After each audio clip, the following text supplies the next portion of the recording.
Olá, este é o programa Autorretrato e você vai conhecer agora um pouco de uma nova experiência política em curso nesta casa e que só foi possível por causa da junção de ideias de 9 ativistas dispostos a multiplicar forças em torno de um mandato popular. Eu recebo no estúdio da TV Alesp a deputada eleita Mônica Seixas, do PSOL, a Mônica da bancada ativista, mãe, mulher, negra e ativista socioambiental. Muito bem-vinda ao estúdio da TV Alesp, é um prazer conversar com a senhora, deputada. Olá, muito prazer, o prazer é todo meu estar aqui, uma das minhas primeiras vezes na casa, estava te contando um pouco antes, os outros 8 já passaram, eu estou chegando aqui pela primeira vez, porque eles moram na cidade e eu no interior. Vamos falar um pouco da sua trajetória política, aliás, primeiro um agradecimento a todo o eleitorado que apostou, que deu um voto de confiança para a bancada ativista e para Mônica Seixas em especial. Quero agradecer muito, mas eu também quero chamar a participação popular. Eu acho que a gente fez grandes coisas, 149 mil votos em 89% do estado de São Paulo, é algo muito acima do que a gente imaginava. É um sinal de que as pessoas estão querendo algo novo, estão querendo derrubar a pessoalidade da política, essa figura messiânica em torno da política, mas também estão querendo pegar a política de volta. E é esse chamado que a gente quer fazer para o nosso mandato. Não terminou na urna, a urna foi só um meio. O fim a gente vai fazer junto com a participação de todos e todas, para além de nós 9, aqui formulando política. Eu quero cotejar, antes de colocar alguns temas do mandato coletivo, sobre um artigo que foi publicado no Nexo Jornal, de sua lavra, quando fala que é preciso ocupar a política para transformá-la. Houve um tempo lá atrás que as pessoas foram abandonando a política, ou seja, a política aos políticos. Depois houve também um descontentamento geral, que até se traduz, se pode falar por conta da quantidade enorme de votos brancos, nulos, de abstenções, das pessoas que ficaram afastadas da política e tentaram a política direta, as ruas, as redes sociais. E agora há uma volta à política. Eu queria que a senhora explicasse para a gente como é essa volta e por que ela se traduz num mandato coletivo. Eu acho que o brasileiro, de uma certa forma, esteve durante muito tempo afastado da política, né? Sim. A gente entregou à política figuras que a gente acreditava que eram capazes de sozinha resolver todos os nossos problemas. A gente está caminhando, eu acho que é um avanço de consciência muito grande nos últimos anos, que as pessoas têm tomado as ruas, não é pequeno, mas também tentado tomar a palavra, a decisão, participar da política, ser ouvido, ser representado por si só, com o seu grupo, pela sua geografia, pelo seu local. E aí, nesses últimos anos, tem surgido muitos movimentos de renovação política. Isso porque é um momento histórico. Eu acredito que a gente está vivendo o fim da nova república. Esse modelo de representativo eleitoral brasileiro está em crise e as pessoas têm sinalizado isso. E as pessoas querem pegar a política de volta, a gente precisa empurrar. Durante um tempo a gente ficou afastado, mas eu acho que cada vez mais as pessoas têm sentido a necessidade de falar da sua própria realidade e ampliar as diversidades entre as realidades presentes no parlamento. Isso é democrático. Sim. Quando a deputada Mônica da bancada ativista fala em fim da nova república, aquela que começou em 1985, vamos dizer, mas a gente também vê uma volta ou um chamamento, digamos, de elementos do passado e alguns não tão gloriosos, a gente pode falar assim. Como vê essa volta, essa necessidade, essa nostalgia? Aliás, nostalgia, eu digo aqui, de pessoas que sequer viveram, digamos, o período da Revolução ou do golpe ou da ditadura militar, chamem como quiserem. Mas quem não viveu, quem nem sequer era nascido, 64 até 1985 e às vezes tem, digamos assim, uma nostalgia. Antes era melhor, sem ter vivido, sem ter conhecido. Como é que a senhora vê, inclusive em pessoas da sua geração, gente muito nova? Eu acho que é um pouco desse caminho que a gente estava tomando na resposta anterior. As pessoas, elas estão despertando por uma tomada de consciência de participação, de política, para o bem e para o mal. Fato é que elas estão desgostosas e que o sistema representativo eleitoral está em colapso. E as pessoas estão querendo algo diferente. Na verdade, elas querem castigar a política, mas não o político em si. Elas querem castigar esse estado de coisas. Esse estado de coisas da política que é feita em primeira pessoa para só uma classe, né? Homens brancos, empresários. Esse estado de coisa que quase, que segundo a Polícia Federal, se perde anualmente quase um orçamento do Estado de São Paulo pela corrupção, e a corrupção mata todos os dias. Esse estado de coisas que não tem participação, que não tem pluralidade, que não absorve as demais demandas. Então as pessoas querem outra coisa. Infelizmente, há um setor brasileiro que encara essa outra coisa com a volta ao passado. Eu acho que essa onda conservadora é mais ou menos o que a gente sente quando a gente é diagnosticado com depressão. A gente acha que o que a gente está vivendo agora é ruim, então a gente precisa voltar ao passado. Tem um pouco disso. Mas também tem um monte de gente querendo dar um passo à frente. O que estava no passado é ruim, o que eu tenho no presente é ruim, e eu preciso criar uma coisa nova. E a bancada ativista é fruto desse sentimento. E como foi? Durante a campanha, inclusive, vender a imagem de uma bancada ativista, que é uma coisa nova. As pessoas estão acostumadas só com mandatos individuais, pessoais e intransferíveis. Aliás, eu temos algumas imagens aqui. Vamos até comentar em cima das imagens como foi falar de um mandato múltiplo. Em geral, as pessoas estão dentro de um partido, engessadas, eles têm seus propósitos, seus projetos, mas é difícil diversificar, né? O projeto ele foi recebido com bastante entusiasmo desde o seu lançamento. A bancada ativista ela já existe há alguns anos, é um movimento próprio de renovação, existem vários... Já em algumas câmaras municipais, por exemplo, já tem mandatos múltiplos, né? Não aqui em São Paulo, mas... Sim, mas a bancada ativista nasceu como um movimento de renovação focada em eleger protagonistas sociais, ativistas, que já estavam mudando a sua realidade. A gente, às vezes, teve que convencer o candidato a ser candidato. Porque quem está ali, um líder comunitário, um hortelão urbano, uma indígena, não consegue se imaginar nesse espaço. Você ser candidato já é um sacrifício pessoal muito grande. Exige financeiro que nenhum de nós tinha. A gente tem, entre os 5 candidatos da bancada ativista, 5 deles do que a gente chama do Brasil 15%, que são das pessoas que vivem abaixo da linha da miséria. 5 dos nossos cocãs estavam nessa marca. E como você faz para essas pessoas fazerem campanha? Então a gente começou primeiro fazendo campanha, comunicação. Eu sou jornalista. Fazendo comunicação para ativistas que já estavam transformando a sua realidade. E em 2018 a gente resolveu ficar junto, porque ia despessoalizar, e é uma grande crítica que a gente tem à política, que a gente faz política... são quase celebridades, né? A gente torna o deputado, o prefeito separado da sociedade, é uma entidade, é uma santidade, é uma autoridade. A gente queria despessoalizar, dizer para as pessoas que a política é de todo mundo, que é sobre nossa vida, e aumentar muito, muito a nossa capacidade de formulação, porque estar junto a gente aprende demais, e também as nossas chances de ganhar, porque a gente coloca 9 redes trabalhando em conjunto. Sim. Quando a gente colocou isso na rua, as pessoas, é difícil panfletar. Eu já tinha feito outras campanhas políticos partidárias, é difícil você estar na rua falando de política. Você fala, fulano do partido tal, as pessoas falam, não, estou ocupada, etc. Quando você chega e fala, é uma candidatura coletiva, as pessoas já paravam para nos escutar. Elas saíam da conversa pegando material... Que era tudo novo, muito novo, por sinal. Aliás, nós temos um vídeo da campanha, inclusive, que mostra o que é o coletivo, né? É importante... Todo o nosso trabalho de rua foi voluntário. A gente não teve mão de obra de rua paga porque as pessoas se encantavam tanto ao projeto que elas queriam participar de alguma forma e saíam panfletando quando iam passear com o cachorro, no caminho do trabalho, da escola, enfim. Vamos agora ver o vídeo da campanha, só para ilustrar para as pessoas, inclusive para esse eleitor que conheceu a aproximação da bancada ativista distribuída aí nos municípios, né? Em São Paulo teve votos em 89% dos municípios, 544 votos. Ou 544 cidades. Vamos assistir agora o vídeo da campanha. A bancada ativista lançou uma candidatura coletiva a deputada estadual em São Paulo. uma candidatura formada por 9 ativistas que vão compartilhar as responsabilidades e tomadas de decisões nos 4 anos de mandato.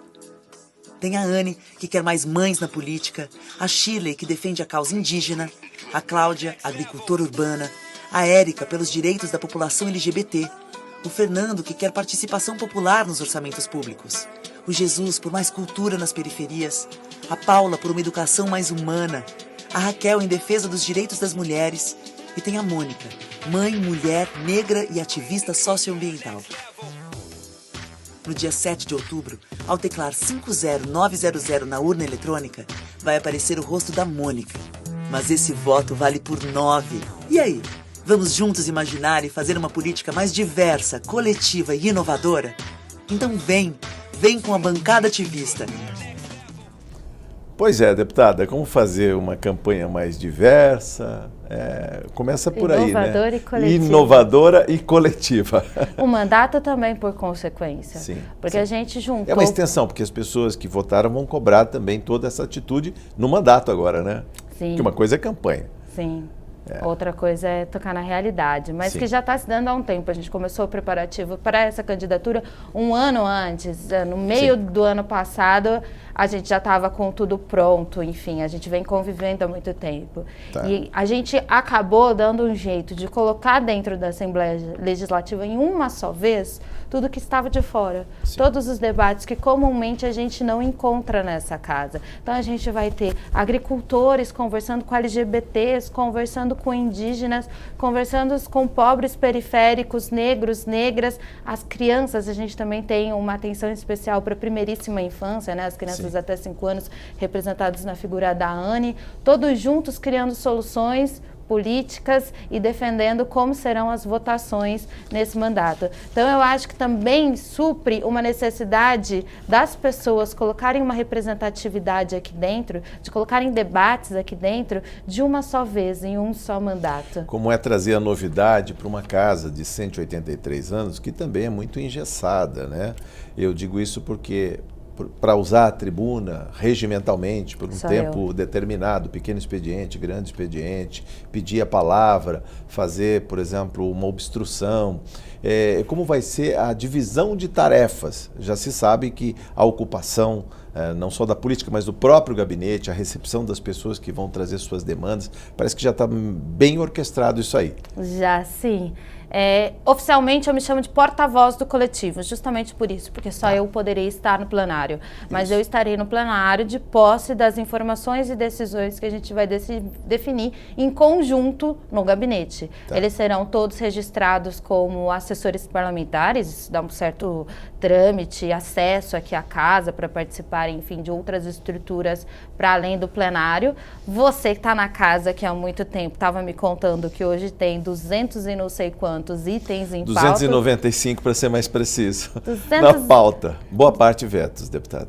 295 itens em pautas. Eu duvido que os meus 94 colegas de agora tenham conseguido humanamente dar conta de deliberar, ler, ter capacidade técnica de decidir sozinho como votar. E eu estou falando só de votação, não estou falando de propositura. Porque a propositura, por exemplo, também o parlamentar recorre à casa, à estrutura da casa, ou tem advogados, etc. E tem toda a tramitação, inclusive, das propostas pelas comissões temáticas. O que a gente tem... E aí leva um tempo. Às vezes um mandato aqui, um deputado leva 4 anos para aprovar um projeto e pela quantidade de vetos que a gente tem na hora do dia, na pauta da casa, se vê que todo aquele trabalho, toda aquela energia pode ser dissipada com um carimbo de veto. Então, o que a gente vê na estrutura da Casa Legislativa é que tem uma série de trabalhadores ou decisões políticas tomadas pelas bancadas do partido que pautam a atuação do parlamentar, mas a gente não sabe de onde vem. A gente não sabe quem são os técnicos que estão no gabinete pautando e orientando o parlamentar. A gente não sabe quem é que está escrevendo as falas públicas que ele coloca e compromisso com quem. A gente vota num parlamentar, mas ele traz consigo uma outra série de trabalhadores e trabalhadoras e a fidelidade partidária e a sua atuação diante do executivo ou não, Sim. que posiciona. O que a gente está fazendo é ser radicalmente transparente, dizendo a Mônica vai fazer política junto com a Anne, junto com a Raquel, junto com a Cláudia, junto com a Shirley, junto com o Jesus. Todos eles no gabinete vão estar lá, recebendo as propostas dos colegas, participando das comissões, criando frente parlamentares, tocando audiência pública, participando as pessoas, formulando para que a Mônica consiga se posicionar da melhor forma no plenário. A dúvida, inclusive, que não quer calar, é como as pautas vão chegar até o gabinete. Porque uma coisa é o mandato de um deputado, que muitas vezes vota de acordo com a bancada ou com o feixe de bancadas, o guarda-chuva de bancadas, digamos, a federação de partidos que tocam, digamos, a casa, no tocante ao que é prioritário para a votação. Mas qual vai ser o comportamento da bancada ativista na hora de escolher o que é de fato prioritário, já que tem tantas coisas que pretendem trazer para esse parlamento? Juntos. Nós vamos deliberar juntos. Nesse momento já estamos nós 9 formulando, o que eu chamo de formular. Chamar as nossas redes, nossos coletivos, voltar para nossas localidades, que nós somos de diferentes pontos do estado. A senhora vem de Itu, interior. Tá. Nós somos de diferentes pontos da cidade, chamar as pessoas para chancelar ou melhorar as nossas iniciativas. Está cada um produzindo de acordo com as suas especificidades técnicas. Chegando aqui, a gente vai consensuar e trabalhar junto para o tempo do calendário de propor as coisas. Bom, ótimo. E como se busca esse consenso? Porque às vezes, dentro de uma própria bancada, por maior ou menor que seja, às vezes não existe consenso. Mas há um líder que vai lá no plenário, manifesta a sua direção, o seu comando de voto, e aí o outro pode se abster ou pode justificar, né? Ele vai ao microfone de à parte e diz: estou votando a favor, mas a minha posição é essa. No caso da bancada ativista, é uma dúvida que eu tenho. Esse é um modelo político que tem um objetivo, ganhar ou Onde perder. não tiver consenso, também não se coloca para deliberar naquele momento. Pode ser também. Esse é um modelo de política que se joga para ganhar ou perder. Os interesses estão postos e estão competindo. A gente não está competindo. Esse é o lance da bancada ativista. A gente não está competindo, a gente está fazendo junto. A gente está fazendo uma política que no limite ninguém perca. Então, vou dar um exemplo prático.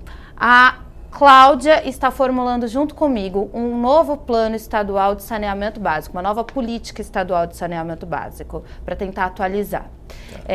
Eu e a Cláudia somos mais técnicas nesse tema, por isso a gente está se atendo a ele.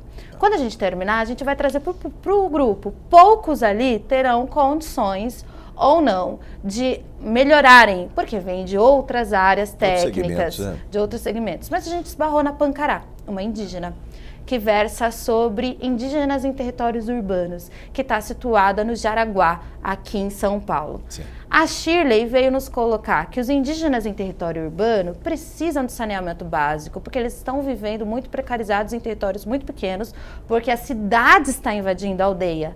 Mas, ao mesmo tempo, para respeitar a cultura e o saber indígena, a gente não quer furar o território indígena com tubulações de concreto. Sim. Então, como é que a gente cria um sistema de saneamento básico que seja respeitoso com a cultura indígena? E aí elas conversaram por horas para chegar num modelo para propor para esses territórios que seja permacultura e natural, que os próprios indígenas consigam tocar com a experiência deles. Então, a gente não trabalha com o sistema que a gente quer ganhar sozinho. A gente trabalha com um sistema que a gente quer formular a melhor política para todas as pessoas. Sim. Então, quando alguém veta, que nem a Shirley vetou nossa política de saneamento básico... Isso antes de concretizar sob forma de um projeto de lei. Foi para melhorar. Perfeito. Então, é assim que funciona a bancada ativista. A bancada ativista também pretende conclamar as pessoas que votaram na bancada, trazê-las de volta para a Casa de Leis, porque o que se fala muito é que houve um esvaziamento. Ou a atividade política está em Brasília, como se o país fosse unitário, né, e não uma federação de estados, ou nas câmaras municipais, no dia a dia, né, no saneamento, na questão do uso do solo, iluminação pública, asfalto, e pouco sobra para o legislador estadual. Como é que o senhor vê também essa questão que é residual, ou seja, as pessoas muitas vezes não sabem nem sequer quais são as competências de um deputado estadual? As pessoas estão muito distantes da política como um todo e não sabem quais são as competências de muitos dos poderes, das atuações dos agentes públicos, mas não é culpa delas. Sim. Não é culpa delas, é culpa da forma como as coisas estão postas. Eu acho que o poder legislativo como um todo deixou de ser um poder já faz algum tempo. E a nossa batalha é para que ele volte a ser um poder. Vou dar um exemplo. Acho que a Assembleia Legislativa de São Paulo deixou de fiscalizar o poder executivo nos últimos anos. Isso a gente tem aí abertura para aproveitamento ruim dos recursos públicos, a gente não tem transparência, a gente não tem participação popular, a gente sequer tem uma democracia. Quando o poder legislativo abre mão de ser um poder e vira uma base cega, sem produção legislativa e sem fiscalização, a gente torna o poder executivo quase um reinado, né? Uma monarquia. Mas isso não tem a ver com o formato de política em nível nacional? Eu digo isso porque existe o presidencialismo de coalizão, e que se reproduz nos estados ou mesmo nas grandes prefeituras, em todas as cidades são assim, mas normalmente há uma bancada que dá lastro, né, para as decisões de governo. Boa parte das medidas são aprovadas são de governo. Né? É uma cultura política ruim e a gente defende que o poder legislativo volte a ser um poder. Por isso ele precisa trabalhar. A gente vem para cá e a gente espera dar uma confusão, agitada. você pode falar, deputada Mônica? A gente espera dar uma agitada. Porque as pessoas, por exemplo, os deputados muitas vezes vão até a tribuna e falam o governo, eu acho que causa até uma confusão no telespectador, que também é o eleitor, porque todos são governo. O judiciário é governo, o legislativo é governo, o executivo é governo. Né? Ou seja, quando fala o governo, ele esquece de dizer o executivo. Na verdade, ele está citando o executivo, que tem largo espectro, vamos falar assim, nas casas de leis. Né? Como trazer o protagonismo de volta para o parlamento. Pois é, eu acho que o poder legislativo precisa voltar a ser um poder. Eu acho que essa é uma frase que a gente vai repetir muito para incentivar, mas eu acho que essa legislatura tem tudo para ser mais transparente, mais participativa. Para o bom e para o ruim, a gente elegeu aí um escopo bem diversificado de parlamentares, que eu acho que o Dória vai estar em situação um pouco mais desconfortável, porque pelo menos fiscalização há de ter. Para além, a gente é crítico ao sistema político como um todo. A gente é contra um sistema político em que só quem tem dinheiro consegue fazer campanha, que só se elege mais do mesmo, porque aí ele consegue acessar tempo de TV, consegue acessar recursos. Mas a bancada ativista já provou que existem outros modelos, né? É difícil. De acesso à política institucional, vamos dizer assim. A gente fez o que o parlamento deveria ser, a gente trouxe para um mandato que o parlamento deveria ser em diversidade, mas a gente não quer que isso se reproduza para sempre, a gente não quer que as pessoas sejam obrigadas a trabalhar como a gente trabalhou, porque a gente trabalhou 45 dias sem Bom, foi uma campanha de tiro rápido, vamos falar assim. Mas a gente quer que outras pessoas acessem. Eu sou a terceira mulher negra eleita nessa casa, em toda a história. A gente quer que outras mulheres negras, a Shirley é a primeira indígena a chegar aqui em toda a história, que outras figuras assim, elas cheguem de forma mais facilitada, que as figuras diversas tenham mais capacidade de competição para chegar aqui. Deputada, já estamos encerrando a nossa conversa, que é a primeira de muitas, mas eu peguei no site sobre projetos, programas que devem ser preferenciais da bancada ativista. Combate às desigualdades, educação e saúde libertadoras, cidades como espaços de produção de cultura, habitação e mobilidade para podermos ser e estar, segurança justa e humanizada, integração do social com o ambiente, democracia de verdade. Eu queria que o senhor falasse um pouco sobre esses temas preferenciais e como é possível traduzir isso em projetos de lei que sejam viáveis, factíveis, que sejam também entendidos, né, pelos outros 93 deputados da Casa e que possam rapidamente transitar pelas comissões, chegar ao plenário, serem discutidos e aprovados. Esses são os nossos valores, eles nos norteiam, na verdade, né? Como é que a gente quer construir um Estado mais fraterno, mais solidário às pessoas, mais vivível, mais convivível também, né? A gente tem graves problemas no Estado mais desenvolvido do país. Eu, como venho da pauta ambiental, posso falar especificamente do que eu tenho formulado para isso. Mas na prática, a gente precisa reavaliar os recursos, precisa olhar nas minúcias do orçamento, como é que ele está sendo aplicado. Ele é pouco distribuído, por por exemplo, para o Estado. A gente tem vários países... Não cumpre esse papel, né, de redução das desigualdades, né? Isso, aliás, há uma bastante... forte concentração na chamada macrometrópole, nas cidades que circundam São Paulo. Sim, para além disso, o Estado quase não recebe recursos, principalmente em saúde. A saúde é mais centralizada, mas a gente ainda tem municípios que não tem pronto atendimento, só conta com o programa Saúde da Família para atendimento. Que é muito pouco, né? Que é muito pouco. A gente não tem verba cultural para além da região metropolitana. Residual o orçamento para a cultura, para o esporte, é muito pouco. Então, a gente precisa mudar, né? Mudar a chave, analisar com carinho e com cuidado o orçamento e sugerir alterações que sejam factíveis para além das propostas anuais de emendas parlamentares para agradar a curral eleitoral. A gente precisa de fato disputar para que o orçamento ele chegue no estado todo. Da pauta ambiental a gente precisa olhar com mais carinho. O estado de São Paulo agora está vivendo um momento bastante delicado quanto a tratamento e destinação de resíduos, tanto sólidos quanto líquidos. A gente falou agora da política estadual de saneamento básico, porque a gente precisa ter uma atenção com água. A gente tem mais de 100 municípios agora com dificuldade de colocar água na torneira. A gente fala da sua Itu, hein? Passou sérias dificuldades lá. Um ano. A gente passou um ano sem água na torneira, só caminhão-pipa atravessando a cidade. Imagina se um colapso de abastecimento como esse chega na capital, em regiões industriais. Sim. O Estado para. Então é um momento da gente ter um olhar profundo para tratamento de resíduos líquidos. As nossas companhias de saneamento precisam começar a tratar esgoto, precisam ser obrigadas a isso. Saneamento ambiental como um todo, né? E a gente precisa olhar também para resíduos sólidos, né? A gente tem aí aterros sanitários, lixões, consórcios intermunicipais completamente sobrecarregados. Então eu acho que são pautas emergenciais e pouco debatidas que a gente precisa debater profundamente aqui nesses próximos 4 anos. Voltaremos a esse e muitos outros temas. Muito obrigado. Foi um prazer conversar com a senhora, deputada. Eu agradeço, o prazer foi meu e a gente volta muitas vezes. Eu conversei no programa Autorretrato com a deputada Mônica, da bancada ativista do PSOL. Você pode ver e rever esse programa na página do YouTube da TV Alesp. Muito obrigado por sua audiência. Até a próxima oportunidade. Espero você.